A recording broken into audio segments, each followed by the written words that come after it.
ભવાની શંકરો વંદે શ્રદ્ધા વિશ્વાસરૂપિણો યાભ્યામ વિના ન પશ્યન્તિ સિદ્ધ સ્વાંતસ્થમીશ્વરમ. હેલો વિદ્યાર્થી મિત્રો, જય શ્રી કૃષ્ણ બધાને. વિષય સંસ્કૃત ધોરણ 9, જેમાં આપણે ચર્ચા ચાલુ છે એવો ગદ્ય 17, જેનું હેડિંગ છે આચાર્ય ચરક, જેમના દ્વારા રચાયેલો ગ્રંથ ચરક સંહિતા, જેના વિશે આપણે બહુ સરસ મજાની માહિતીઓ આગળના લેક્ચરોમાં પણ મેળવેલી છે. એક યોગ્ય પ્રકારનું શરીરને સ્વાસ્થ્ય કઈ રીતે જાળવવું એની ચર્ચામાં બહુ સરસ મજાની બતાવવામાં આવેલી છે. વાસ્તવિક ચર્ચા આપણે એની કરી લીધેલી છે. ઔષધ વિજ્ઞાનનો પાયો આચાર્ય ચરકે નાખેલો છે. એમના વિશે કોઈ ચોક્કસ માહિતી એમના ગ્રંથોમાં પ્રાપ્ત નથી થતી. એમના દ્વારા રચાયેલો ગ્રંથ આજે પણ આપણે પાસે ઉપલબ્ધ છે, અને જે સંસ્કૃત ભાષામાં લખાયેલો ગ્રંથ છે ચરક સંહિતા. પ્રસ્તુત પાઠમાં આયુર્વેદ શાસ્ત્રના આ પ્રસિદ્ધ વિદ્વાનનો ઉપદેશ અને પરિચય બતાવવામાં આવ્યો છે. સાથે સાથે રોગવિહીન શરીર એ સૌથી મૂલ્યવાન ધન છે, એ એમનો મુખ્ય ઉપદેશ છે કે પ્રત્યેક વ્યક્તિ કઈ રીતે રોગરહિત રહી શકે એ પણ આપણે જાણવું જરૂરી છે. પાઠની આપણે શરૂઆત કરી લીધેલી છે કે ચરક નામના પ્રસિદ્ધ આચાર્ય ઈસવીસન 1લી સદીમાં આયુર્વેદ શાસ્ત્રના મહાન વિદ્વાન પંડિત થઈ ગયા, કે જે કનિષ્ક રાજાના રાજવૈદ્ય હતા. આ આચાર્યનો ચરક સંહિતા નામનો સુપ્રસિદ્ધ ગ્રંથ છે. આયુર્વેદ શાસ્ત્રના પ્રાચીન ગ્રંથો અને વિશ્વવિખ્યાત ગ્રંથોમાં આ ગ્રંથની ગણના થતી જોવા મળે છે. આમાં જે પ્રકારનો ફોટોગ્રાફ્સ આપેલો છે એમાં પણ આપણે જોઈએ છીએ કે અનેક પ્રકારની ઔષધિઓ પાસે રાખવામાં આવેલી છે, અને જેઓ એનો ખંડણીથી એનો રસ વગેરે કાઢતા હોય છે. બરાબર, તો એવા ઘણા ઔષધિઓ, જે આપણું ગિરનાર છે મિત્રો, ગિરનાર પર્વત, એમાં અનેક ઔષધિઓનો ખજાનો છે, પણ આપણને જાણ નથી કે આને ઔષધિ કહેવાય. એલોવેરા છે, બરાબર, તો એલોવેરાનો આપણે અનેક પ્રકારે ઉપયોગ કરીએ છીએ. બરાબર, ફેસ વોશમાં એનો ઉપયોગ થાય, એલોવેરાનું ફેસ વોશ આવે જ છે. બરાબર, એલોવેરાના જેલને માથામાં નાખીએ, ઠંડક આપે, વાળને સિલ્કી બનાવે. ઘણા બધા લેડીસો, જેન્ટ્સો એનો ઉપયોગ કરતા હોય છે. બરાબર, એ પણ એક પ્રકારની ઔષધિ છે. ફુદીનો છે, લીમડો છે, ભલે કડવો છે, બરાબર, પણ એ કડવા લીમડાને પાણીમાં ઉકાળીને જો એ પાણીથી નાય તો ચામડીના એકેય રોગ ન થાય. હવે તો સાબુ જ આવે છે લીમડાનો, બરાબર, પણ ઓલું પ્યોર કહેવાય. સીધો લીમડો ઉકાળીને ગરમ પાણીમાં અને પછી પાણીથી નાય ને એ પ્યોર કહેવાય.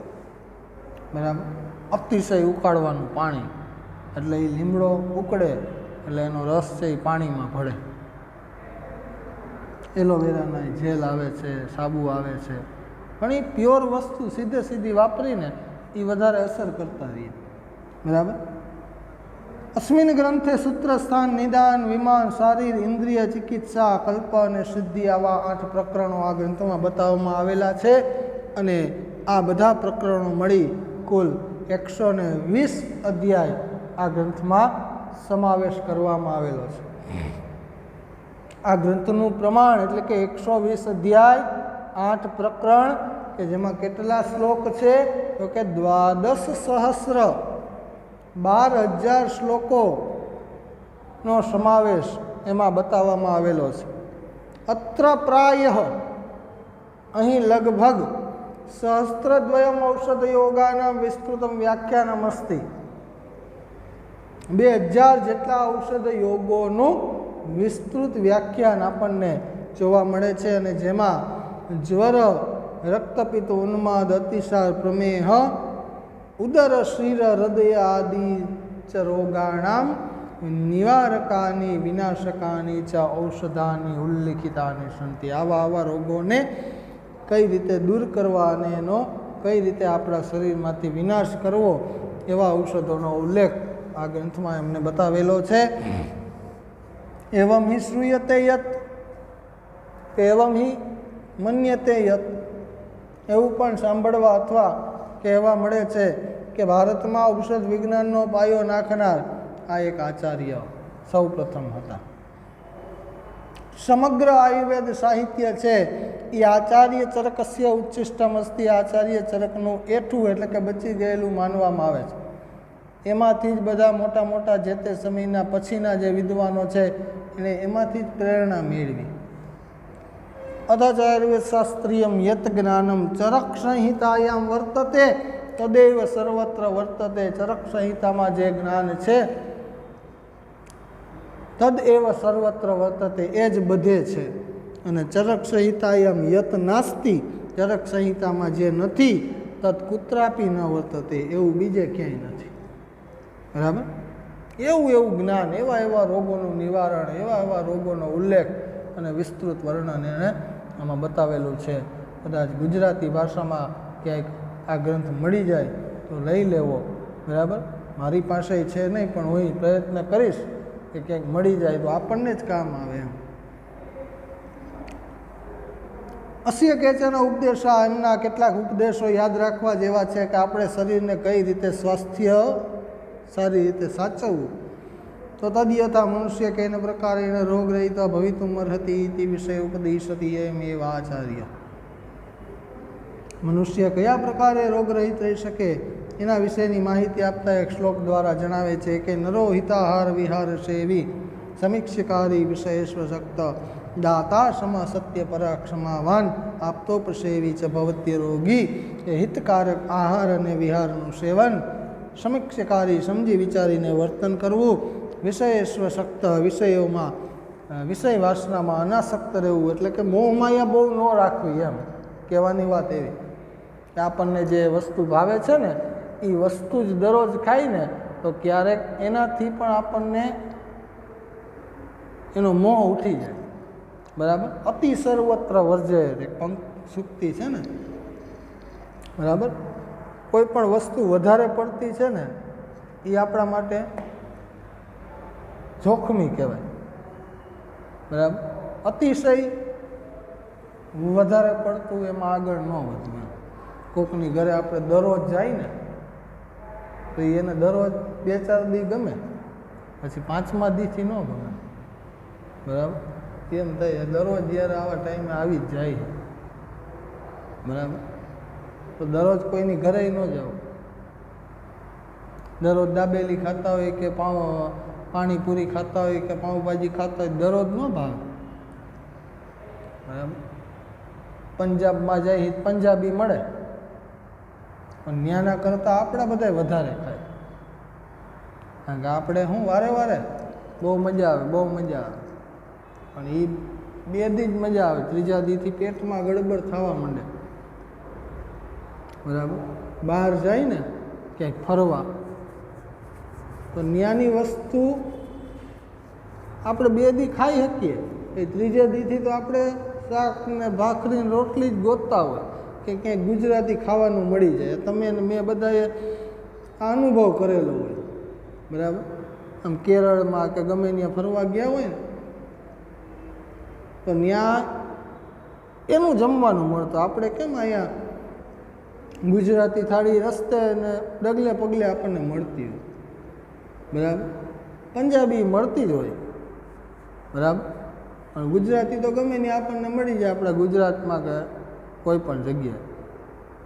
ત્યાં આપણે ગોતવું પડે ગુજરાતી થાળી ક્યાંક મળી જાય તો સારું. હવે તો બરાબર 2-4 દી ખાઈને ધરાઈ જાય. આપણે બિહારમાં એ બધે જાય તો ત્યાં ભાત જ મળે આપણને વધારે પડતા, બરાબર.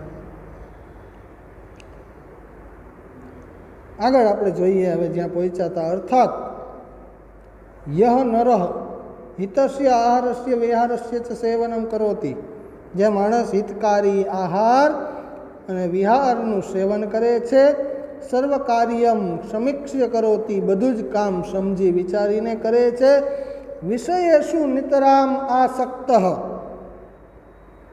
વિષયોમાં એકદમ અનાસક્ત રહે છે. યહ દાનમ કરોતિ, જે દાન કરે છે, આપણા દ્વારા કોકનું ભલું થાય, આપણા દ્વારા કોકનું પેટ સંતોષાય, બરાબર. અન્નદાનમ મહાદાનમ, રક્તદાનમ મહાદાનમ, આવું બધું આપણે એક શુક્તિઓ જોતા હોય, બરાબર. મોટામાં મોટું છે ને એ અન્નદાન છે, કારણ કે એ એક જ જગ્યાએથી માણસને સંતોષ થાય છે ને એ થોડા સમય માટે. બાકી એને અબજો કરોડો ખરવો રૂપિયા આપી દો ને તો એમ થાય, કારણ કે ક્યારેક તો એ ખૂટવાના જ છે બેઠા બેઠા. અત્યારે કેમ આપણે આવું, બરાબર, આ સમય એવો છે કે અત્યારે આપણે ઘણા બધાની આવક બંધ થઈ ગઈ હોય, ઘણા બધાના ઘરમાં આવા પ્રોબ્લેમ થયા છે, બરાબર.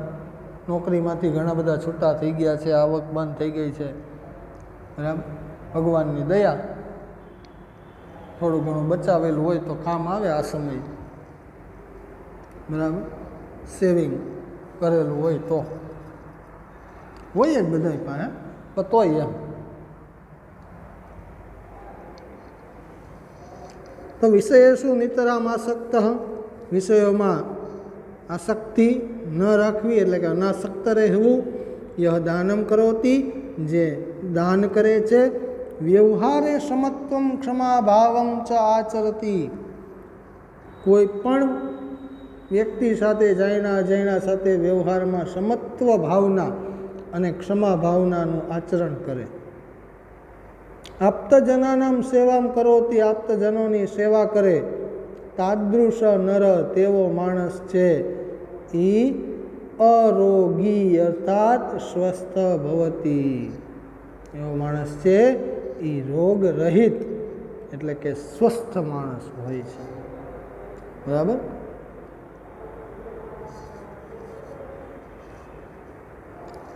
આગળ જોઈએ મિત્રો છેલ્લો પેરેગ્રાફ. અત્ર એક પ્રશ્ન, આટલું બધું કીધું ને પછી એક પ્રશ્ન થાય છે કે કિમ ઔષધમ વિના સમ્યક વ્યવહારેણ અપી જના રોગરહિત ભવિતુમ અર્હતિ. કિમ, શું, ઔષધમ વિના, ઔષધ વગર, વિના છે એ વિભક્તિ વિશિષ્ટ પ્રયોગ છે મિત્રો. બીજી, ત્રીજી અને પાંચમી સાથે એનો ઉપયોગ થાય. એટલે અહીં જો ઔષધમ દ્વિતીય વાપરી, રામમ એવી રીતે ઔષધમ. ઔષધમ વિના, ઔષધ વગર, સમ્યક એટલે કે સારી રીતે, વ્યવહારેણ અપી, વ્યવહાર વડે પણ, જન એટલે કે માણસ, રોગરહિત ભવિતુમ અર્હતિ, રોગરહિત થઈ શકે છે. ઔષધનો ઉપયોગ નથી કરવો, પણ જો સારો વ્યવહાર કરી તો આપણે રોગરહિત રહી શકીએ.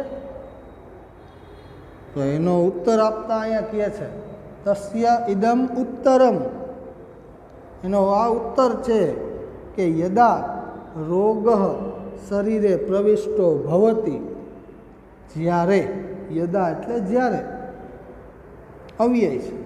રોગ શરીરે પ્રવિષ્ટ ભવતી, શરીરમાં પ્રવેશ કરે, તદા ઔષધસ્ય આવશ્યકતા ભવતી, ત્યારે ઔષધિની આવશ્યકતા થાય છે. તમારા શરીરમાં કોઈ નાનો મોટો રોગ દેખાય ને ત્યારે આપણે દવા લેવા જાય છે. હાવ સ્વસ્થ હોય ત્યારે કાંઈ દવા લેવા આપણે નથી જતા એમ. હાલતા ચાલતા હોય, ખાઈ પી હરખું હકતા હોય, કામ કરી શકતા હોય તો કાંઈ આપણે દવા લેવા ન જાય એમ. ખોટા હોય કે 500,000 બગાડવા એમ. અને ઘણા રોગ એવા હોય કે લાખોમાં ઉતાર દેતા હોય તોય માણસ તો આવે જ નહીં હો, પૈસા જ જાય ખાલી. ઘણા બધા એવા રોગ છે બરાબર, એ માણા પાછું ન આવે પણ આપણે ઘર ખાલી થઈ જાય બરાબર. તો એટલે કહે છે કે યદા રોગ શરીરે પ્રવિષ્ટો ભવતી તદા ઔષધ્યસ્ય આવશ્યકતા ભવતી. જ્યારે શરીરમાં રોગ પ્રવેશ કરે ને ત્યારે જ આપણને દવાની જરૂર પડે છે, એટલે કે ઔષધિની જરૂર પડે છે. પરંતુ શરીરે રોગસ્ય પ્રવેશ એવ ન સ્યાત એ તદર્થમ માનવેન સમ્યક વ્યવહાર કરણીય એવ. પરંતુ શરીરમાં રોગનો પ્રવેશ જ ન થાય એ માટે માણસે સમ્યક વ્યવહાર કરણીય એવ, સારી રીતે વ્યવહાર કરવો જ જોઈએ. કરણીય વિધ્યત કૃદંત છે બરાબર. જો શરીરમાં રોગ પ્રવેશે તો જ આપણે દવા લેવા જવાના. એ તો આપણે એમ જ કરતા હોય ને. શરદી, તાવ, ઉધરસ કે નાના મોટા બીજા કોઈ રોગ આવ્યા તો આપણે દવા લેવા જવાના. એમને એમ કંઈ ડૉક્ટરને ખટાવા આપણે નથી જવાના કે આલ્યો તમ તારે અમારે વધી પડ્યા 1000-2000 કાંઈક દવા આપી દો. એવા તો કાંઈ આપણે ગાંડા નથી બરાબર. એ 2-3 હજાર આપણે ખાવામાં, હરવા ફરવામાં, મોજ મસ્તીમાં વાપરશું. કાંઈ મફતના દવાખાને આપણે નહીં જાય બરાબર. ખાઈ પીને કાંઈક થાય ને તો દવાખાને જાઉં. અત્યારે કારણ કે ખાવાનું એવું છે, ખાવાથી ઘણા પ્રકારના રોગ થાય બરાબર. સારું ખાય તો વાંધો નથી, જ્યાં ખાવા જાય છે ત્યાં કોણ જાણે કેવું વાપરતા હોય, કોણ બનાવતા હોય, એ તો આપણે નથી જાણતા બરાબર. ઘણા કેમ આમ પિક્ચરમાં આપણે ન જતા હોય, 3 ઇડિયટમાં જ છે બરાબર. પેલા રાજુ રસ્તોગીના મમ્મી છે એ રોટલી બનાવતા હોય અને એ રાજુ રસ્તોગીના પપ્પા છે એ અતિશય બીમાર હોય છે. ખંજોર આવતી હોય છે તો એના મમ્મી છે એ વેલણથી એને ખંજોરી દે ને હારોહાર વાળ ચોંટી જાય છે અને પછી રોટલી વણતા હોય હે, અને ઓલા ત્રણેય સામે જમતા હોય છે. એને હુગ ચડે છે. બસ પાછી પૂછે એના મમ્મી કે રોટલી આપવું એમ. ઓલાવને ભૂખ તો લાગી હોય છે પણ તોય એવું વસ્તુ જોઈને એટલે ના પાડી, નાના રહેવા દે બરાબર. ખાવામાં કેમ આપણે કોઈ જીવડું પડ્યું હોય તો એ વાટકામાં દાળ શાકમાં ક્યાંય જીવડું પડ્યું તો આપણે એ વાટકો પછી સાઈડમાં જ રાખી દઈએ, પાછું જીવડું કાઢીને કંઈ ખાઈ ન લઈએ એમ. હોટલોમાં આપણે કેટલા એવા જીવડા ને ગરોડા ને આન તેન આપણે આવતું જ હોય છે, છાપામાં ન્યૂઝમાં આવું જોઈએ જ છીએ બરાબર. એને આવું નથી એમ. પછી ઓલા મહાનગરપાલિકાવાળા જાય ને છાપા મારે, આ તો ભાઈ બગડેલી મીઠાઈઓ છે, કે બગડેલું તમે બધું વાપરો છો, પછી એને દંડ કરે ને હોટલને એને બંધ કરે ને આવું ઘણું બધું આપણે છાપામાં વાંચતા જ હોય છે બરાબર. હવે તમે જોજો એટલે નાની મોટી કોઈ પણ મીઠાઈની દુકાને જાઓ ને તો ત્યાં એક્સપાયરી ડેટવાળી મીઠાઈ લખી છે. નવું એવો અત્યારે નિયમ આવ્યો છે બરાબર. તમે મીઠાઈ લેવા જાઓ ને ત્યાં ભાવે લખ્યા હોય, નીચે એક્સપાયરી ડેટે લખી હોય. હવે એક્સપાયરી થયેલું પાછું એનું ને એનું રિનોવેશન કરીને આપણને પકડાવી દે તો આપણને શું ખબર પડે? તમે કે હું ત્યાં જોવા જવાના નથી જવાના બરાબર.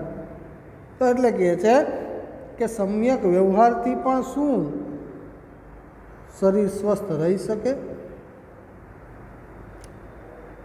જ્યારે શરીર રોગમાં પ્રવેશે ત્યારે જ આપણે દવા લેવા જવાની, એ વાત તો હકીકત છે પરંતુ જો શરીરમાં રોગસ્ય પ્રવેશ એવો ન સ્યાત, શરીરમાં આપણે રોગનો પ્રવેશ જ થવા દેવો નથી, તો સમ્યક વ્યવહાર એને કરણીય એવો સમ્યક વ્યવહાર આપણે કરવો જ જોઈએ. કારણ કે વ્યવહારસ્યાપી સ્વાસ્થ્ય પ્રભાવો ભવતી ઇતિ એષ ચરકાચાર્યસ્ય ઉપદેશ. સારા વ્યવહારનો પણ આપણા સ્વાસ્થ્ય ઉપર પ્રભાવ રહે છે, અને એ જ આ મુખ્ય ઉપદેશ આચાર્ય ચરક દ્વારા આપણને આ સમગ્ર પાઠમાંથી જોવા મળે છે. બરાબર, તમે કાંઈ ન કરો, ખાવા પીવાનું બધું સારું નરવું ગમે એવું રાખો, પણ સારો વ્યવહાર. કારણ કે મનથી જો આપણે કોઈની સાથે સારી રીતે રહેશું, બોલશું, સારી રીતે કાર્ય કરશું તો આપણને તકલીફ નહીં થાય. બરાબર, સ્વભાવ સારો હશે તો આપણે બધા સાથે સારો જ વ્યવહાર કરવાના છે. આપણો સ્વભાવ ખરાબ હોય, બરાબર, તો આપણે કોઈ પણ જાણ્યા અજાણ્યા સાથે વ્યવહાર એવો કરવાના. કેમ ઘણીવાર આપણે રસ્તામાં હાલ્યા જતા હોય અને ક્યાંક કોકને આપણાથી ગાડી કે બાઇક કે સાયકલ કે કાંઈક અડી જાય, તો આપણે સારા હોય તો વાંધો નહીં, અમે વાળો સારો હોય તોય વાંધો નહીં, પણ કોઈક એવો ઘુરિયલ ભટકાઈ જાય, બાંધવા માંડે, હે મારામારી થઈ જાય. આવું જોઈએ જ છીએ આપણે, ડગલે ને પગલે દરરોજ આવા 5-10 સમાચાર હોય જ છે. મારપીટ કરી નાખે, મારી નાખે, ત્યાં સુધી હોય છે. બરાબર, હશે બાપા, તમે કહો એમ હાલશે, ચાલશે ને ફાવશે. આ જો આપણે જીવનમાં અપનાવી લઈએ ને તો આપણે આપણા જીવનને શ્રેષ્ઠ શિખર ઉપર પહોંચાડી શકીએ છીએ. એક સારું જીવન, સારો આદર્શ આપણા જીવનમાં આપણે બનાવી શકીએ છીએ. તો વ્યવહારનો પણ સ્વાસ્થ્ય પર પ્રભાવ પડે છે, અને એવો આ આચાર્ય ચરકનો ઉપદેશ આપણને અહીંયા જોવા મળે છે. આચાર્ય ચરકે આ જે ઉપદેશ આપ્યો એનું આપણે સારી રીતે પાલન કરીએ અને આપણા શરીરને કઈ રીતે સ્વાસ્થ્યવર્ધક બનાવવું એના વિશેની પણ આપણને જે માહિતી મળી છે, જે ઉપદેશ મળ્યા છે, એનું આપણે આચરણ કરીએ, જેનાથી આપણે પણ આપણા શરીરને રોગવિહીન શરીર બનાવી શકીએ. બરાબર, પણ એક વખત જો કોઈ રોગ આપણા શરીરમાં પ્રવેશ કરી ગયો ને તો પછી પીછો ન છોડે. જેમ ડાયાબિટીસ છે, બીપી છે, ઘણા બધા ઉંમરલાયક વ્યક્તિ અથવા નાના પણથી પણ હવે તો આવું આપણને જોવા મળે છે. નાના નાના છોકરાઓને ડાયાબિટીસ હોય છે, એના અલગ અલગ સ્ટેજ હોય. ઘણા દવા લેતા હોય, ઘણા ઇન્જેક્શન ઇન્સ્યુલિન લેતા હોય, હે દવા અને ઇન્સ્યુલિન બેય લેતા હોય, આવાય ઘણા હોય. દવાનો પાવર તો લેવાનો જ, પણ ઇન્જેક્શનનો પાવર લેવાનો. હવે દીમાં 3 ટાઈમ ઇન્જેક્શન મારવાના હોય, બરાબર, પગમાં માયરા જ રાખો, માયરે તો પગ છે એ લાકડું થઈ જાય. કારણ કે એમાં કેટલાક ધોકા મારશો તમે, કેટલાક કાણા પાડશો, ભલે બુરાઈ જવાનું છે, પણ એક સમય એવો આવે કે એ લાકડું જેવું થઈ જાય. બરાબર, તો આપણા શરીરને કઈ રીતે સ્વાસ્થ્યવર્ધક બનાવવું એની સરસ મજાની માહિતી આપણને આ પાઠ દ્વારા પ્રાપ્ત થઈ છે, જેના ઉપદેશોને આપણે સારી રીતે અપનાવીએ અને આપણા જીવનને, આપણા શરીરને સ્વાસ્થ્યવર્ધક બનાવીએ એવી જે અહીંયા આપણને સૂચના અને ઉપદેશ આપ્યો છે આચાર્ય ચરક દ્વારા, એનો આપણે સારી રીતે અમલ કરીએ. બરાબર, ચાલો, અસ્તુ, જય શ્રી કૃષ્ણ.